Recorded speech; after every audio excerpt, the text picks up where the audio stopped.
گوشت کتنے دنوں تک کوئی انسان ذخیرہ کر سکتا ہے؟ سب سے پہلی بنیادی بات یہ یاد رکھیں کہ اگر آپ کے ارد گرد جو مسلمانوں کے گھر ہیں ان گھروں میں اگر کوئی گھر گوشت نہیں پہنچتا اور آپ کے گھر میں گوشت ہے، رسول اللہ صلی اللہ علیہ وسلم نے یہ بات کہی تھی، فرمایا 3 دن سے زیادہ کوئی انسان، وہ پہلے دن قربانی کرتا ہے، دوسرے دن کرتا ہے، تیسرے دن، چوتھے دن کرتا ہے، جس دن قربانی کرتا ہے اس دن کے تیسرے دن کے بعد اس کے گھر میں بوٹی بھی نہیں ہونی چاہیے اگر ارد گرد مسلمانوں کو نہیں پہنچا اور تم نے گھر میں گوشت سنبھال کے رکھا ہوا ہے۔ نبی علیہ السلام سے پوچھا گیا، اللہ کے رسول آپ نے یہ جو بات کہی ہے کہ 3 دن سے زیادہ گوشت نہ رکھنا، یہ کیوں کہی گئی؟ نبی علیہ السلام نے فرمایا لِتَسَاءَكُمْ،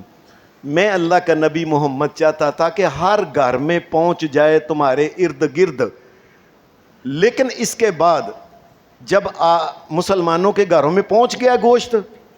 نبی علیہ السلام نے فرمایا پھر تم بے شک اس کو ذخیرہ کر سکتے ہو، جتنی دیر چاہے تم اس کو کھاؤ۔ بلکہ یہ حدیث سن لیں، ایک بندے نے کہا وہ حافظ جی ہے نہ سنایا جے، میں کہا کہ حدیث میں آتا ہے کہ حضرت علی رضی اللہ تعالی عنہ یہ اس عید الاضحیٰ سے پہلے گئے ہوئے تھے کسی مہم پر، واپس آئے تو کتنے دن گزر گئے عید الاضحیٰ کو، تو کسی نے کہا آؤ اب گوشت کھاؤ، آؤ علی، کہنے لگے میں نہیں کھانا، اتنے دن ہو گئے ابھی تک گوشت پڑا ہوا ہے، پہلے میں نبی پاک سے پوچھوں گا۔ تو نبی علیہ السلام سے پوچھا گیا، اللہ کے رسول کتنے دنوں تک گوشت کو بندہ کھا سکتا ہے، سنبھال کے رکھ سکتا ہے؟ نبی علیہ السلام نے فرمایا، یہ حدیث ہے مسند امام احمد بن حنبل میں، نبی علیہ السلام نے فرمایا اگر لوگوں کے گھروں کو ایک دفعہ گوشت پہنچ گیا نا، پھر انسان اتنی دیر اس کو ذخیرہ کر سکتا ہے، کھا سکتا ہے، اگلے ذی الحج تک، ذی الحج تک، ذی الحج تک وہ انسان اگر کو چاہے تو وہ کھا سکتا ہے، یعنی تقریباً پورا سال ہی ہو گیا وہ کھا سکتا ہے گوشت۔ لیکن ذی الحج کا جس دن چاند چڑھ جائے گھر کے اندر ایک بوٹی بھی نہیں ہونی چاہیے، یہ بات یاد رکھنا چاہیے۔ یہ ایک چھوٹی سی بات ہے، ایک بڑے لطف کی، کہ 9-10 سال ہو گئے ہیں، مجھے ایک بندہ کہنے لگا حافظ جی میرے ساتھ چلو قربانی کرنی ہے، تو میں چاہتا ہوں میں نا آپ کے ہاتھ سے چھری پھراؤں۔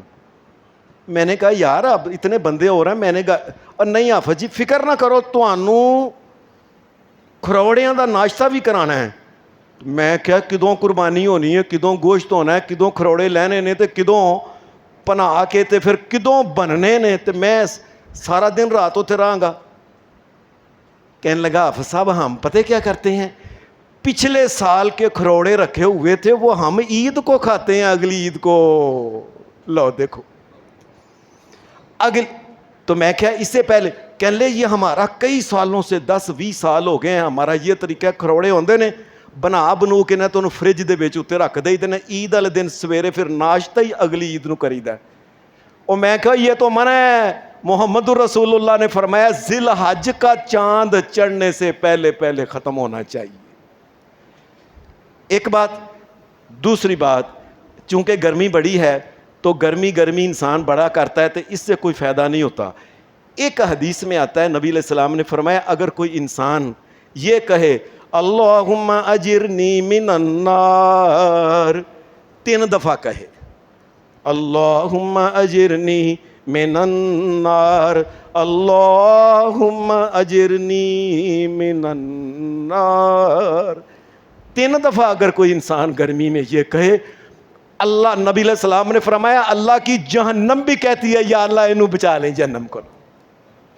جہنم بھی کہتی ہے۔ اس لیے میں سارے بھائیوں سے کہوں گا 3 دفعہ کہو اللہم اجرنی من النار، اللہم اجرنی من النار، اللہم اجرنی من النار۔ آخری چھوٹی سی بات یہ ہے کہ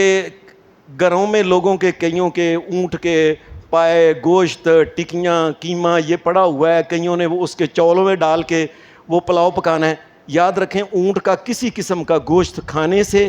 شورا پینے سے, یخنی پینے سے, چاولوں کے ساتھ اگر پکا ہوا ہے, بے شک بوٹی نہ کھائے لیکن چاولوں کے ساتھ پکا ہوا ہے نا, چاولوں میں اس کا اثر ہے, ٹکیاں کھائے کچھ بھی کھائے. رسول اللہ صلی اللہ علیہ وسلم نے فرمایا اس آدمی کو دوبارہ وضو کرنا چاہیے. وصلی اللہ علی النبی. Thank you.